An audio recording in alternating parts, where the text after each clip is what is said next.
Moin. Ja, mit diesem Video möchte ich eine kleine Videoreihe starten. In der wird es um ein Thema gehen, das meiner Meinung nach in der deutschen Outdoor-Community etwas vernachlässigt wird. Und das ist Lagerfeuerarten. Ja, verschiedene Lagerfeuerarten und ihre Spezifik. Der Aufbau, ihre Vor- und Nachteile, sowas halt, ne? In diese Richtung. Ähm, Ich habe vor, relativ viele Sachen vorzustellen. Auch exotische, die man jetzt im deutschsprachigen Raum kaum kennt. Aber heute, ja, alles fängt nur im Kleinen an, alles fängt dort an, wo man die Sachen lernt. In dem Fall stelle ich euch das Tipi-Feuer vor. Das kennen die allermeisten Leute, also selbst die, die jetzt mit ähm, Outdoor und was weiß ich, Bushcraft, wie man das beschreiben möchte, nichts zu tun haben. Allerdings, der Vollständigkeit halber, wird auch das erwähnt. Und es werden auch andere ähm, bekannte Sachen vorkommen. So. Ja, momentan haben wir 1 Grad plus. Das Thermometer steht etwa 80 Zentimeter von der zukünftigen Feuerstelle entfernt. Und dann schauen wir mal, wie es dann mit der Temperatur aussieht, wenn das Feuer ein bisschen gebrannt hat.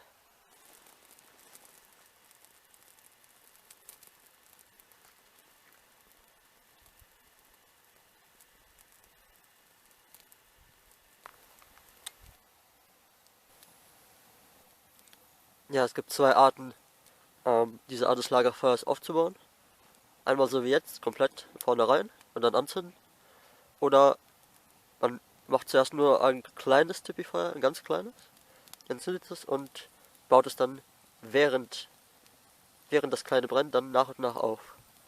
Also immer größere Stecken dann quasi nachlegen.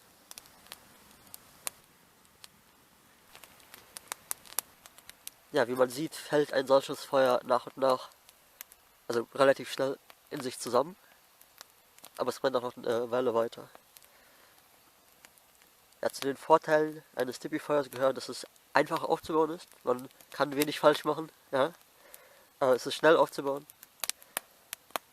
Es geht ohne Werkzeug, also man braucht weder Axt noch Säge, eigentlich sogar kein Messer. Das ist alles hilfreich, aber nicht wirklich vonnöten. Es bietet in der Nacht relativ viel Licht, also ziemlich viel Licht. Gerade wenn man es ein bisschen höher baut, dann hat man eine ziemlich gute Umleuchtung. Da kann man auch mit mehreren Leuten drumherum sitzen und man hat ja, eine gute Beleuchtung. Für ein relativ kleines Feuer bietet es ziemlich viel Wärme. Zu den Nachteilen zählt der sehr hohe Holzverbrauch. Als Kochfeuer halte ich das für relativ suboptimal. Also es geht, ne? Und ich weiß, dass auch viele gerne auf diesem Art des Lagerfeuers kochen. Allerdings ist es so, dass man ja, Zusatzvorrichtungen wie ein Dreibein oder 2 Astgabeln braucht, um darauf zu kochen. Und wie gesagt, die ziemlich geringe autonome Brenndauer ist auch nicht vom Vorteil.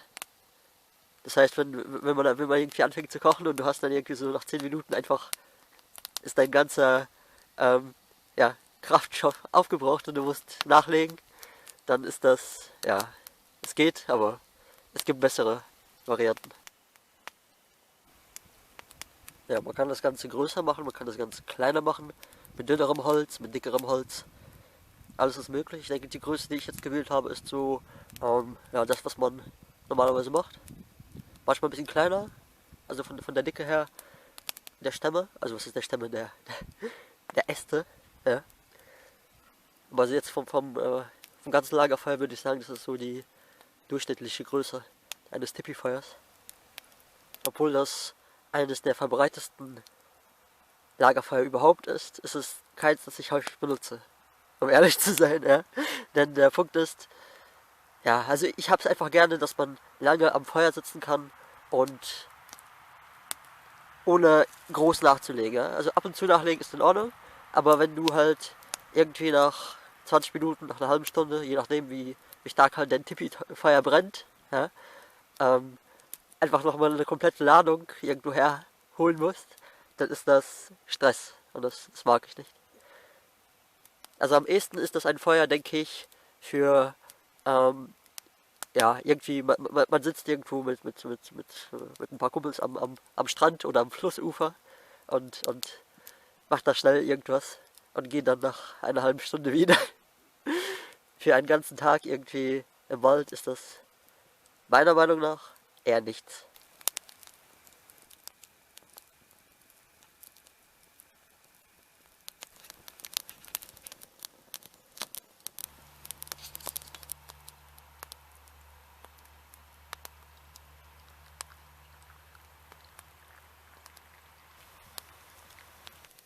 So, das Feuer ist fast abgebrannt und wir konnten eine Temperatur von 7,4 Grad erreichen.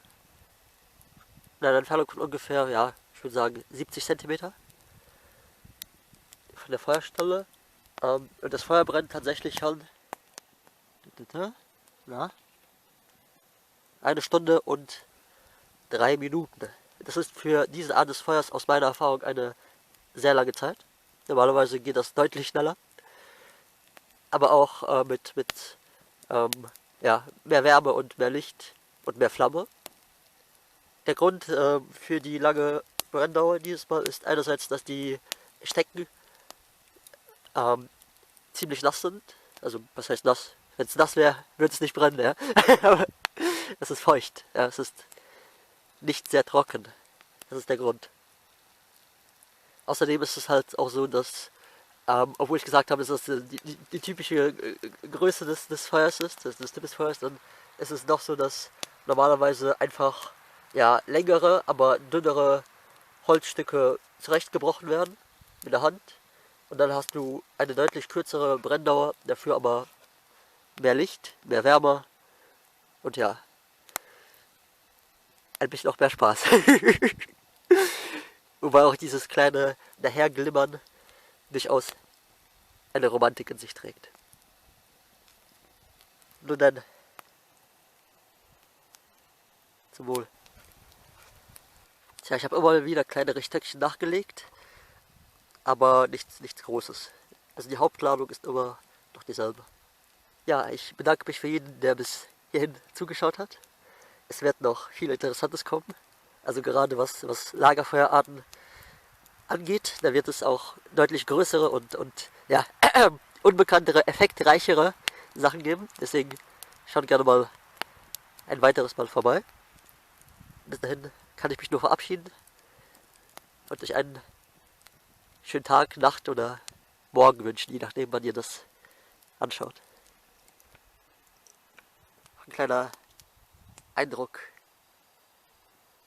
aus dem Wald. Ciao, ciao. Приснился мне, что я дома вышел на перрон из вагона. Здравствуй, город мой родной, не видал тебя 2 года.